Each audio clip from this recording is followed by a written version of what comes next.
साथियों नमस्कार। स्वागत है आप सभी का आपके अपने ऑनलाइन इंस्टीट्यूट निशांत ज्ञान के यूट्यूब प्लेटफॉर्म पर।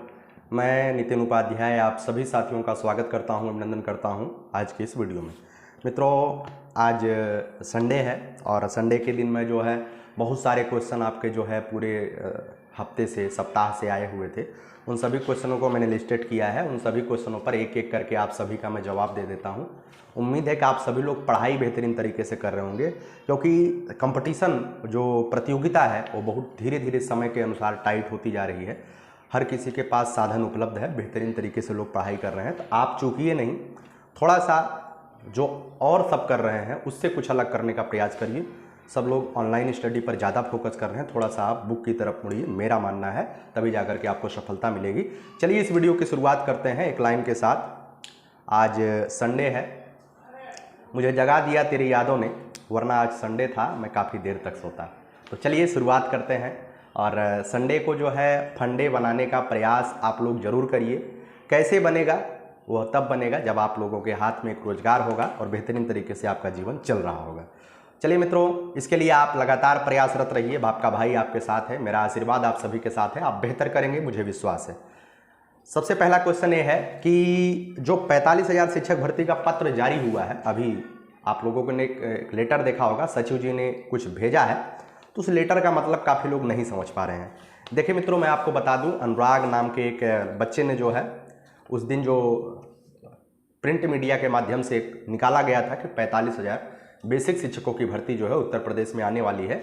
उन्होंने बेसिक शिक्षा परिषद के सचिव से पूछा था कि क्या यह न्यूज़ सही है या गलत है। तो उसी का जवाब देते हुए सचिव जी ने जवाब दिया था कि अनुराग के द्वारा जो यह 45,000 प्रिंट मीडिया के माध्यम से बेसिक शिक्षा में भर्ती की बात पूछी गई है, वह सही है या गलत है, उस पर उन्होंने कोई टिप्पणी नहीं की। लेकिन इतना कहा कि अब आगे से जितनी भर्तियां होगी अध्यापक सेवा नियमावली के तहत, वो सभी भर्तियां नए शिक्षा सेवा चयन आयोग को दे दिया गया है और भर्ती जो है नई शिक्षा सेवा चयन आयोग ही करवाएगी। मित्रों, इस बात से तो यह स्पष्ट नहीं होता है कि भर्ती देंगे या नहीं देंगे, लेकिन मैं जो है कुछ बातें अपनी तरफ से जोड़ के आपको बताता हूं कि आप सभी लोगों को मैं एक चीज़ क्लियर कर देता हूं। 2021 बैच जो बीटीसी कर रहा है, 2022 बैच का बच्चा भी उम्मीद है कि शामिल हो सकता है अगली वैकेंसी में, लेकिन 2021 बैच से सौभाग्यशाली बैच कोई नहीं होगा। केवल आप पढ़ाई पर फोकस करिए, ठीक है। और आप सभी को मैं बता दूं, शिक्षक भर्ती तो 100% आएगी, ठीक है, इस बात को ध्यान रखिएगा। अब कुछ लोग कहेंगे 2027 में शिक्षक भर्ती आएगी, ऐसा कदापि नहीं है। 2027 के मार्च में तो सरकार नई बनानी होती है, 2027 में वैकेंसी नहीं आएगी। जब भी वैकेंसी आएगी 2024 से 25 के सत्र में ही वैकेंसी आएगी, इस बात को ध्यान रखिएगा, ठीक है। लगातार जो है इस पर मंथन चल रहा है। हम लोग आम होकर के, मतलब बहुत कम राजनीतिक ज्ञान होने के बावजूद भी ये कह रहे हैं, उत्तर प्रदेश में लोकसभा सीटों का कम होना सबसे बड़ी बात यह है कि रोजगार के मुद्दे पर इन्होंने बात नहीं किया। क्या आपको लगता है कि इतनी बड़ी पार्टी, पूरे भारत की सबसे बड़ी पार्टी में ऐसा मंथन नहीं हो रहा है कि भर्ती नहीं दिया इसकी वजह से सीटें कम हुई, भर्ती नहीं दिया इस वजह से युवा नाराज चल रहे हैं? आप लोग यकीन मानिएगा, यह जो 3 साल का समय है 2024 से 27, इसके बीच आप सभी को बहुत अच्छी वैकेंसियां देखने को मिलेगी। उसमें चाहे एक शिक्षक भर्ती पूरी तरीके से 60-65 हज़ार आ सकती है, या 2 शिक्षक भर्ती आप सभी को प्राथमिक शिक्षक भर्ती देखने को मिल सकती है। बस आप लोग तैयारी करते रहिए, क्योंकि कंपटीशन बहुत टाइट होने वाला है और कट ऑफ जो है थोड़ा हटके लगेगा। तो इसके लिए आपको अभी से तैयारी बेहतरीन करनी पड़ेगी, ठीक है, मेरी बात को ध्यान रखिएगा। उसके बाद दूसरी बात, बच्चा पूछता है कि सर मेरा सीटेट में, मतलब कुछ लोगों का सीटेट नहीं निकला है, और कुछ लोग कहते हैं कि भैया अगर अक्टूबर में वैकेंसी आ जाती है, नवंबर में वैकेंसी आ जाती है, तो हमारा सीटेट नहीं निकला है तो हम लोग बाहर हो जाएंगे। तो मित्रों आपको बता दूं, अक्टूबर नवंबर में किसी कीमत में वैकेंसी नहीं आने वाली है। हाँ, मुझे जानकारी के अनुसार अगर इस वर्ष जो है यूपी टेट हो जाता है तो बहुत बड़ी बात होगी, और निश्चित तौर पर यूपी टेट कराने का उद्देश्य उनका रहेगा। जो शिक्षक भर्ती कैलेंडर की बात कही जा रही है, कैलेंडर आप सभी के सामने जरूर दिखाई देने को मिलेगा। उसमें जो है यूपी टेट और प्राथमिक शिक्षक भर्ती दोनों का जिक्र होने वाला है, ठीक है। प्राथमिक शिक्षक भर्ती में वो लोग डेट मेंशन नहीं कर सकते हैं, लेकिन उसकी जिक्र जरूर करेंगे, और उसके बाद यूपी टेट का जिक्र करेंगे। यूपी टेट उसके पहले होना संभावित है और 100% होगा, ठीक है। तो उसकी चिंता आप मत करिए कि अगर आपका सीटेट नहीं निकला है तो यूपी टेट के बिना वैकेंसी आ जाएगी। यूपी टेट तो होना ही चाहिए, क्योंकि अभी नया शिक्षा सेवा चयन आयोग बना है। यूपी टेट क्या माध्यम है आप सभी लोग जानते हैं, बहुत सारा बच्चा यूपी टेट में पार्टिसिपेट करेगा तो बहुत अच्छा बनेगा, ठीक है। तो यूपी टेट होगा, इसके बारे में टेंशन ना लीजिए। कुछ लोग कहते हैं कि सर यूपी टेट की तैयारी करें कि सी टेट की तैयारी करें। देखिए, सी टेट आसान होता है, आप सी टेट की भी तैयारी कर सकते हैं, और यूपी टेट की भी तैयारी कर सकते हैं, क्योंकि अगला अब यूपी टेट ही होने वाला है। ठीक है, नवंबर दिसंबर तक संभावित है यूपी टेट हो जाएगा कन्फर्मली। उसके बाद बात करते हैं आखिर एस टेट होगा कि नहीं। सुपर टेट की बात करते हैं, शिक्षक भर्ती आखिरकार होगी कि नहीं होगी। मित्रों, मैं यहाँ पे आपको क्लियर कर देना चाहूँगा 100% यूपी सुपर टेट की वैकेंसी अर्थात शिक्षक भर्ती की वैकेंसी जरूर देखने को आपको मिलेगी। अब कुछ लोग कहेंगे कब देखने को मिलेगी, यह एक यच्छ प्रश्न है। इसका जवाब न हम दे सकते हैं, न ही माननीय शिक्षा मंत्री जी दे सकते हैं, न ही उत्तर प्रदेश के माननीय मुख्यमंत्री जी दे सकते हैं। ठीक है, क्योंकि अध्याचन वगैरह का कार्य जब तक शुरू नहीं होगा, यहाँ तक कि अभी आयोग के अध्यक्ष जी जब तक नहीं आएंगे ना, तब तक जो है कुछ चीज़ें कहना मुश्किल हो सकता है। लेकिन मैं इतना जरूर कहूँगा कि 68,500 उत्तर प्रदेश में शिक्षक भर्ती आई हुई थी, वह आई थी 2018 में। ठीक है, 68,500 शिक्षक भर्ती 2 से 3 महीनों के अंदर कंप्लीट कर ली गई थी। 69,000 शिक्षक भर्ती भी 45 दिन के अंदर परीक्षा करा लिया गया था। तो मैं आपको एक चीज़ का सलाह देना चाहूँगा, जब भी शिक्षक भर्ती आएगी इस बात को यकीन मानिएगा, कभी भी वह आपको 6 महीने का टाइम नहीं देने वाले हैं। कभी भी जब भी शिक्षक भर्ती आएगी तो 2 महीने के अंदर आपकी पूरी भर्ती प्रक्रिया समाप्त कर दी जाएगी। इस बात को ध्यान रखिएगा, बहुत तेज भर्ती प्रक्रिया चलेगी। जो बच्चा बेहतरीन तरीके से और नियमित पढ़ाई नहीं कर रहा है ना, उसको बहुत सारी समस्याएं होंगी और उसके हाथ से शिक्षक भर्ती छूट सकती है। ठीक है, मेरी बात को ध्यान रखिएगा। आज मैं जो कह रहा हूं उस बात को गांठ बात के ध्यान रखिएगा। निरंतर पढ़ाई आप करते रहिएगा। कब तक आ जाएगी, तो मैंने बताया है कि यूपी टेट के बाद जो है आपकी शिक्षक भर्ती संभावित रहेगी। आगे बात करते हैं बीपीएससी टीआरई 4, जो यहाँ के प्राथमिक शिक्षक भर्ती बिहार की तैयारी कर रहे हैं, और वो लोग हमसे ये पूछते हैं कि भैया ये वैकेंसी कब तक आ जाएगी। देखिए, ये वैकेंसी जो है 12-13 तारीख तक टीआरई 3 पुनर्परीक्षा जो हुआ है उसका OMR अपलोड हो जाएगा। 10 दिन के बाद आपका रिजल्ट, 25 अगस्त तक आपका रिजल्ट संभावित होने की, मतलब रिजल्ट जो है प्रकाशित होने की संभावना है। आप मान के चलिए 25 से 30 अगस्त के बीच आपका रिजल्ट प्रकाशित हो जाएगा। उसके बाद जो आपकी अगली वैकेंसी आने की संभावना है, रिजल्ट प्रकाशित होने के 15 से 17 दिनों के अंदर आपकी वैकेंसी आ जाएगी। तो इसमें आप यकीन मानिएगा 15 सितंबर तक आपकी वैकेंसी आ सकती है। ठीक है, उस वैकेंसी में पीआरटी के ज़्यादातर लोग पद पूछते रहते हैं। देखिए, पीआरटी प्राइमरी के जो पद रहेंगे वो लगभग 20 से 25 हज़ार पद रहेंगे। और बाहरी राज्यों के बहुत ज़्यादा बच्चा ये पूछता है क्या डोमिसाइल लागू होगा कि नहीं लागू होगा। मित्रों, मैं आपको बता दूं, यहाँ पर जो है डोमिसाइल लागू होने की संभावना बहुत कम है। ठीक है, आप लोग पढ़ाई करते रहिए, निरंतर पढ़ाई करते रहिए। यूट्यूब पर आपको जो है भ्रम की स्थिति उत्पन्न होती है, किसी किसी को देखने के बाद हो सकता है डोमिसाइल लागू हो जाए तो हम बाहर हो जाए।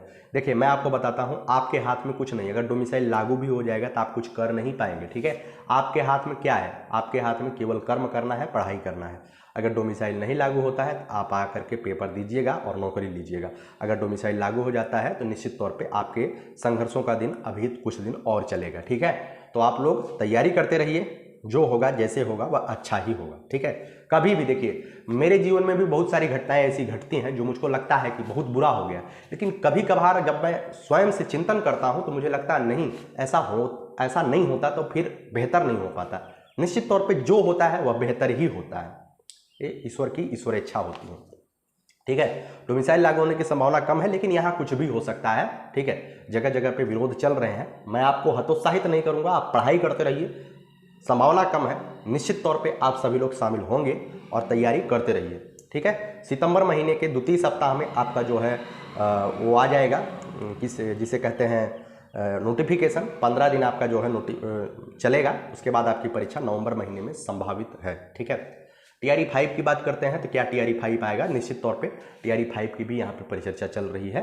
टीआरई 5 तक ये लोग परीक्षा कराएंगे। टीआरई 5 जो है अगले वर्ष हो सकता है, उम्मीद है। ठीक है, लेकिन टीआरई 4 तो कंफर्म है। टीआरई 5 के बारे में हम कुछ कह नहीं सकते हैं, मुझे बैच नहीं बेचना है, इस वजह से मैं बोल नहीं सकता उसके बारे में। आगे बात करते हैं मित्रों तैयारी के बारे में, कैसे तैयारी करें। सुपर टेट और बीपीएससी टीआरई दो, कुछ लोग इसको लेकर के कंफ्यूज होते हैं, क्योंकि सुपर टेट में भी बहुत तगड़ा कंपटीशन होने वाला है। जितने भी लोग यहाँ पे बीपीएससी टीआरई से प्राइमरी में मास्टर हुए हैं ना, मैं आपको लिख के दे सकता हूँ, अगर वो लोग 2 घंटा 4 घंटा पढ़ाई नहीं कर रहे होंगे ना, लिख के दे सकता हूँ, जीवन में कभी उत्तर प्रदेश में मास्टर बन ही नहीं सकते। उसका कारण क्या है? उसका कारण यह है कि उत्तर प्रदेश में जो कंपटीशन होने वाला है ना, कंपटीशन नॉर्मल नहीं होगा। वहाँ भी कंपटीशन 110 के ऊपर कट ऑफ लगेगा और 110 के नीचे किसी का वैल्यू ही नहीं है। 110 के नीचे वहाँ सिलेक्शन हो जाएगा 150 में। ठीक है, क्योंकि 7 साल से बच्चा बैठा हुआ, कुछ लोग तो केवल और केवल सुपर टेट ही पिछले 5 सालों से पढ़ रहे हैं और कोई पढ़ाई नहीं कर रहे हैं। उनका आज भी प्रैक्टिस करते हैं, उनकी प्रैक्टिस में 110, 115, 120 जाता है। ठीक है, अगर वैकेंसी कम आई, 30 से 35 हज़ार वैकेंसी आई तो कट ऑफ 110, 115 पहुंचेगा। ठीक है, तैयारी आपको निरंतर करनी है। अब दोनों की कंपाइल तैयारी कैसे करनी है? जीएस जो आप पढ़ रहे हैं ना, जीएस विधिवत तरीके से पढ़िए। एनसीईआरटी को जरूर पढ़िएगा, चाहे आप बीपीएससी दे रहे हैं चाहे सुपर टेट दे रहे हैं। एनसीईआरटी आप एक बार जरूर पढ़िएगा और उसके बाद जो है आप कहीं से बैच वगैरह लिए हैं तो आप उसको पढ़ते रहिए। मैं किसी भी यूट्यूब चैनल का नाम नहीं ले सकता हूं, लेकिन हाँ, कहीं से भी आप कहीं से पढ़ रहे हैं तो आप थोड़ा सा बेहतरीन करने का प्रयास करिए। ठीक है, आगे बात करते हैं वक्त के बारे में। वक्त आपका है, या तो इसे सोने में बिता दो या तो सोना बना दो। बस यही है कि आप हतोत्साहित मत होइए। कभी कभी जीवन में ऐसा होता है कि जो चीज़ें नहीं होती है तो काफ़ी बुरा लगता है कि मेरा बहुत विश्वास था कि हो जाएगा, लेकिन नहीं होता है तो बुरा तो लगता है, लाजिमी सी बात है कि सबको खराब लगेगा। लेकिन इस बात को ध्यान रखिएगा, आपके जीवन में उससे बेहतर होने वाला होता है, इसी वजह से आपके साथ वो नहीं होता है। ठीक है, मैंने भी जीवन में एक कोर्स के लिए बहुत संघर्ष किया था कि ऐसा हो जाएगा तो बहुत अच्छा हो जाएगा। वो कोर्स था बीटेक, लेकिन बीटेक नहीं कर पाया मैं और आर्थिक अव्यवस्था की वजह से। लेकिन आज बीटेक के छात्रों को, बीटेक के स्टूडेंट को गाइडेंस करता हूं कि प्राइमरी का मास्टर आप कैसे बनेंगे। ये आप सौभाग्य ही समझिए। अगर मैं भी बीटेक किया होता तो उसी लाइन में मैं भी 20,000 की नौकरी में परेशान होता। ठीक है, तो जो होता है वह अच्छा होता है, इस बात को ध्यान रखिएगा। पढ़ाई नियमित तरीके से करिए। अब कुछ लोग कहेंगे कितना घंटा पढ़ाई करनी चाहिए। घंटा नहीं होता है कभी पढ़ाई का, जितना आप कर सकते हैं उतना करिए। आज के समय में तो मैं देखता हूँ लाइब्रेरी का प्रचलन हो गया। पहले इतना बेहतरीन तरीके की व्यवस्था नहीं होती थी। आज आपको सीट मिल रही है लाइब्रेरी में, जो है बेहतरीन सुविधा मिल रही है और आप वाईफाई मिल रहा है, अच्छे अच्छे टीचर्स ऑनलाइन मिल जा रहे हैं। हम लोगों के समय में जब तक इलाहाबाद और दिल्ली नहीं जाइए ना, तब तक बेहतरीन टीचर आपको मिलते ही नहीं थे। तो मैंने भी बहुत सारा संघर्ष जो है प्रयागराज की गलियों में किया है। तो अब जो है क्या है, पहले रूम पे पढ़ाई बच्चा करता था, अब लाइब्रेरी भी आपके गांव क्षेत्र में भी, तो मतलब आपका जो टाउन एरिया है वहाँ भी लाइब्रेरी है, तो आप जा करके 4, 6, 10 घंटा पढ़िए। और अगर आपका व्यवस्था है घर पे पढ़ने के लिए, मैं तो यकीन करो कि मैं नौकरी पाने के 2-2.5 साल पहले से ही ऐसी व्यवस्था हो गई थी। मैं घर पे रह रहा था, घर पर भी पढ़ाई हो जाती है, कोई दिक्कत नहीं। लेकिन अगर आपके पास सुविधा है तो निश्चित तौर पे 8-10 घंटा जरूर पढ़ाई करिए। आगे बात करते हैं मित्रों, कुछ बच्चों का कमेंट है कि न्यू डीएलएड एडमिशन कब हो जाएगा। मित्रों, जो नया डीएलएड में एडमिशन चाहते हैं, मैं उनको बता दूं, सितंबर महीने के प्रथम सप्ताह में आपका नोटिफिकेशन आ जाएगा डीएलएड का, नए एडमिशन का 2024 से 26 बैच वाला। उसके बाद बात करते हैं, परेशान मत होइए, जिसका बीए का फाइनल ईयर का रिजल्ट आ गया है वह जो है दे सकता है, न्यू एडमिशन ले सकता है। 2024 के सितंबर में द्वितीय सप्ताह तक आपका नोटिफिकेशन आ जाएगा।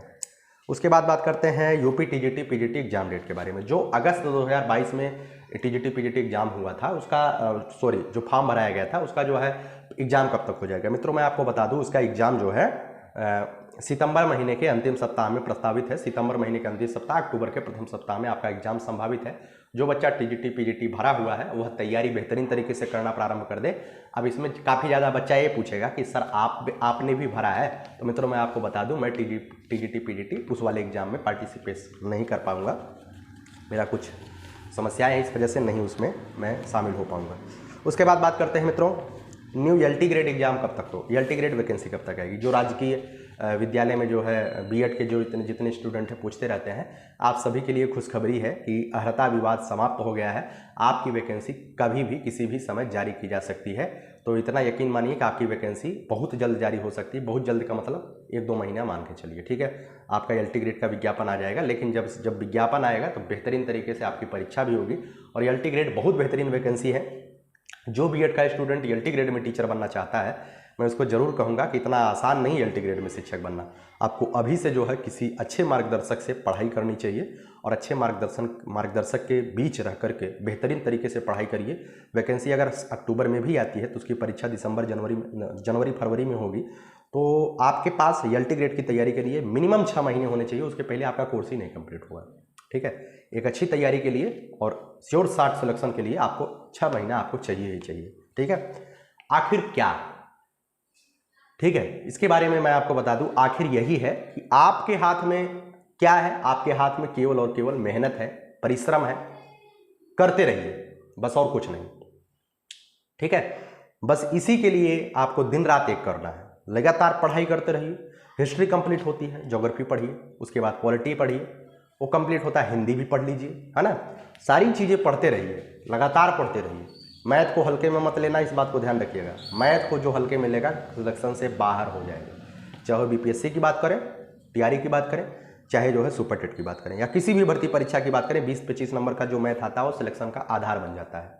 जीएस सब कोई पढ़ता है, जितना चीज़ें आप पढ़ रहे हो, आपको लगता है कि जीएस के 40 क्वेश्चन में आप 40 सही कर लेंगे, किसी कीमत पे आप 40 नहीं सही कर पा सकते हैं। जीएस के 40 क्वेश्चन में आप 22, 23, 25, 26, 27 में पलट जाएंगे, लेकिन जो मैथ का 25 क्वेश्चन आता है, 20-25 क्वेश्चन जो आता है मैथ और रीजनिंग मिला करके, उसमें आप अगर कोशिश करेंगे तो 20-22 क्वेश्चन सही हो जाएगा। तो कहीं भी सिलेक्शन लेने के लिए मैथ और रीजनिंग का अगर सेगमेंट उसमें है तो आपके सिलेक्शन का आधार बनता है, उसको कमजोर मत करिएगा, ठीक है। क्योंकि हर विषय हर कोई करता है, लेकिन इन विषयों पर हर कोई ध्यान नहीं देता है, ठीक। पढ़ते रहिए। आगे बात करते हैं मित्रों जूनियर भर्ती के बारे में। उत्तर प्रदेश में जूनियर भर्ती के बारे में बहुत सारे बच्चों ने हमसे कहा कि जूनियर भर्ती भी आ सकती है, तो मैं आप सभी को बता दूं जूनियर भर्ती जो है उत्तर प्रदेश में आने की संभावना रहेगी, लेकिन अभी फिलहाल नहीं है, ठीक है। अगर आप कहेंगे कि प्राइमरी भर्ती से पहले क्या 6 to 8 की वैकेंसी आ सकती है, नहीं, प्राइमरी भर्ती के पहले 6 to 8 की वैकेंसी नहीं आएगी, लेकिन संभावना एक बन रही है उत्तर प्रदेश में जूनियर भर्ती की संभावना बन रही है 6 to 8 वाली, ठीक है। उसमें जो है भाषा शिक्षकों की वैकेंसी की बहुत सारी उम्मीद है, हिंदी, संस्कृत और अंग्रेजी की, ठीक है। गणित विज्ञान के लिए 29,000 पद पहले ही भरे जा चुके हैं, तो उसकी संभावना कम रहेगी, लेकिन भाषा शिक्षकों की संभावना रहेगी, 25 से 30,000 वैकेंसी आ सकती है जूनियर भर्ती, लेकिन अभी कब तक रहेगी इसका संभावना अभी नहीं है, प्राइमरी भर्ती के बाद रहेगी, ठीक है। आगे बात करते हैं डीएलएड के बारे में। जो बच्चा प्रथम सेमेस्टर में बैक रहा है, उसका 2 बार बैक लगा, अब की बार तीसरी बार वो पेपर दे रहा था, उन सभी का जो है पेपर हो चुका है प्रथम सेमेस्टर का। 21 बैच के छात्र हमसे जुड़े हुए हैं काफ़ी सर, मैं उनको बता दूं आप सभी का रिजल्ट जो है अक्टूबर महीने में आएगा, ठीक है। कब आएगा? अक्टूबर के 20 अक्टूबर के बाद ही आपका रिजल्ट आएगा, उसके पहले रिजल्ट आने की संभावना नहीं रहेगी।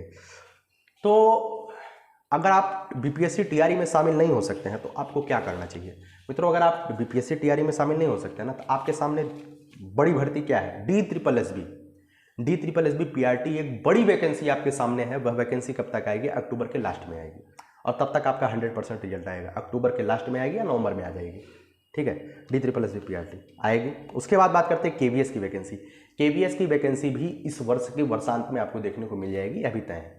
5,000 के ऊपर ही वैकेंसी आपको केवीएस में भी देखने को मिलेगी, ठीक है। इस बात को ध्यान रखिएगा। ये स्टेट तो आपके सामने है, ये है आपके सामने DSSB, केवीएस और ये स्टेट, ये 3 वैकेंसी रहेगी जो बीपीएससी टीआरई से बाहर होते हैं उनके लिए, ठीक है। तो परेशान नहीं होना, आपके सामने तो वैकेंसी की बाहर आने वाली है, वैकेंसी आपके सामने लगातार मिलती रहेगी। जो 2017 से उत्तर प्रदेश में हैं, जो यह रोना रो रहे हैं कि हम बेरोजगार हैं, सरकार वैकेंसी नहीं दे रही है, हम लोग परेशान हैं, हम लोग त्रस्त हैं बेरोजगारी से, हम लोग तनाव में हैं, हम लोग डिप्रेशन में हैं, मैं आपको बता दूं जो पढ़ने वाला बच्चा था 2017-18 बैच का, वह नौकरी ले चुका है, जो वास्तव में पढ़ने वाला था। कुछ लोग केवीएस में चले गए हैं, कुछ लोग बिहार में नौकरी ले लिए हैं, कुछ लोग राजस्थान में नौकरी ले लिए हैं, इस तरीके से कुछ लोग DSSB में नौकरी ले लिए हैं। बहुत सारी वैकेंसियों में वो लोग शामिल होकर के अपना स्थान बना चुके हैं। तो कोई जरूरी नहीं है कि आप किसी एक वैकेंसी के सहारे ही बैठे रहिए। अगर कहीं से एक रास्ता बंद करते हैं भगवान, तो आपके सफलता के लिए 4 रास्ते खोल देते हैं। आपको समस्या नहीं होगी कि हम ये नहीं कर पाए तो ये नहीं हो पाएगा, तब कुछ होगा, ठीक है। उसके बाद मैं इसी पर अपनी जो है इस बात को समाप्त करूंगा। लगभग 13-14 मिनट का वीडियो हो चुका है, ठीक है। तो उम्मीद करता हूं सभी जवाब मैंने दे दिया है। हाँ, प्रैक्टिस के लिए बच्चा पूछ रहा था बीपीएससी के, तो मैं आपको बता दूं बीपीएससी का अगर आप प्रैक्टिस करना चाहते हैं तो प्रैक्टिस के लिए आप किरण की बुक आती है प्रैक्टिस वर्कबुक, आप उसको ले सकते हैं। लेकिन एक चीज़ मैं आपको बता दूं जो मैं हमेशा कहता हूं, अगर आप बीपीएससी की तैयारी कर रहे हैं शिक्षक बनने की, तो सिविल सर्विस वाला जो घटना चक्र का प्रीवियस ईयर वाला पेपर है आप उसको जरूर करिएगा, क्योंकि मैं देख रहा हूँ वहीं का क्वेश्चन सीधे उठा करके अब टीआरई में डाल रहे हैं। धीरे धीरे आगे वाला जो सेगमेंट होगा ना, वह थोड़ा सा और भी कठिन बनाया जाएगा। और पेपर अगर आसान आया तो कट ऑफ 100 के पार, ध्यान रखिएगा। पेपर आसान आया कट ऑफ 100 के पार, उसमें कोई दो राय है ये नहीं है। पेपर अगर कठिन आ गया तो कट ऑफ तब भी 90 के करीब ही पहुंचेगी, क्योंकि संख्या कम, बच्चे पढ़ाई में ज़्यादा उतर चुके हैं और समझ सकते हैं धीरे धीरे क्या हो रहा है। इस बार के लिए मैं बता दूं, इस बार भी जो पीआरटी का पेपर हुआ है पुनर्परीक्षा, उसका कट ऑफ कितना जा सकता है? कुछ लोग 82 बता रहे हैं, कुछ लोग 80 बता रहे हैं। भाई 80, 82, 75 पे किसी का सिलेक्शन नहीं होगा, इस बात को ध्यान रखिएगा, ठीक है। 88 से लेकर के 95 के बीच जिसका है उसी का सिलेक्शन मानिए, उसके नीचे अब सिलेक्शन नहीं होगा यहाँ पे। उम्मीद करता हूँ वीडियो आपको अच्छी लगी है। तैयारी आप लोग बेहतरीन तरीके से करिएगा, हर जगह पे कंपटीशन बेहतरीन है। आराम से पढ़ते रहिए, मस्ती में पढ़ते रहिए। और इसी के साथ अपनी वाणी को विराम देता हूँ। आखिरी लाइन बोल करके वीडियो को समाप्त करूँगा। नितिन उपाध्याय आपके साथ है, आपके साथ था और आपके साथ रहेगा। अनवरत प्रयास करता रहूँगा, आपके बेहतरी के लिए कामना करता रहूँगा। मेरा आशीर्वाद आपके साथ है। और यूपी देखिए, बीपीएससी के लिए कुछ बच्चे कहते हैं फलान, मतलब और सभी एग्जाम के लिए कहते हैं मैं अकेला हूँ, अकेले काम करता हूँ। तो ऐसा नहीं है कि मैं काम आपके लिए कर पाऊंगा, लेकिन हाँ, शिक्षक भर्ती जो उत्तर प्रदेश की मैंने बात किया है, उस समय तक मैं अपने आप को स्टेबल करते हुए आपके बीच जरूर क्लासेज वगैरह का प्रबंध करूंगा। निश्चित तौर पे मैं अपने जो प्रीवियस अनुभव है उस आधार पे आप सभी को जो है ज़रूर गाइडेंस करूंगा और पढ़ाऊंगा भी ज़रूर, ठीक है। और मेरा जो अनुभव रहा है, भले ही कम अनुभव रहा है, लेकिन निश्चित तौर पर एक सफल अनुभव रहा है पिछले 5-6 सालों का, तो आप तक पहुंचाने का प्रयास करता रहूँगा, ठीक है। चलिए, उम्मीद करता हूं वीडियो अच्छी लगी है। वीडियो अच्छी लगी है तो ज़रूर सब लाइक और शेयर और सब्सक्राइब करिएगा। आखिरी लाइन बोल करके वीडियो को समाप्त करूंगा। एक लक्ष्य के लिए राह देखेंगे तेरी, चाहे जमाने लग जाए, जमाने लग जाए, जमाने लग जाए, या तो मिलेगी तू या तो हमें ठिकाने लग जाए। प्रयास करते रहिए, जिस भी चीज़ को आप पूरी शिद्दत से चाहेंगे वह चीज़ आपको ज़रूर मिलेगी। यह तय है, यह सत्य है। मेरे फेवर में ऐसा तो नहीं होता है कि मैं जिसे चाहता हूँ मिल जाए, वो निश्चित तौर पे कोई भी नौकरी हो या कुछ भी हो शायद दूर जाता है, लेकिन सबके साथ ऐसा नहीं होता। सबका भाग्य मेरी तरह नहीं होता है। आप लोग अगर किसी भी वस्तु नहीं, किसी भी लक्ष्य को प्राप्त करना चाहते हैं तो निश्चित तौर पे जरूर मिलेगी। मेरा आप सभी के साथ आशीर्वाद है। चलिए, और यही जज्बा रहा तो मुश्किलों का हल भी निकलेगा। जमी बंजर हुई तो क्या वहीं से जल भी निकलेगा। न हो मायूस न घबराई अंधेरे से मेरे साथी, इन्हीं रातों के दामन से सुनहरा कल भी निकलेगा। आने वाला समय आपका होगा, आने वाले समय के सम्राट आप होंगे, आने वाले समय का परिवर्तनकारी आप ही होंगे। आप अपने घर को, आप अपने समाज को, आप अपनी दिशा को, आप अपनी दशा को, दोनों को बदलेंगे। माँ बाप के झुके हुए कंधों से जो है जिम्मेदारियों का बोझ उठा करके आप अपने कंधों पर लेंगे, मुझे विश्वास है, ठीक है। चलिए, बहुत बहुत धन्यवाद वीडियो को देखने के लिए। आभार। जय हिंद, जय भारत।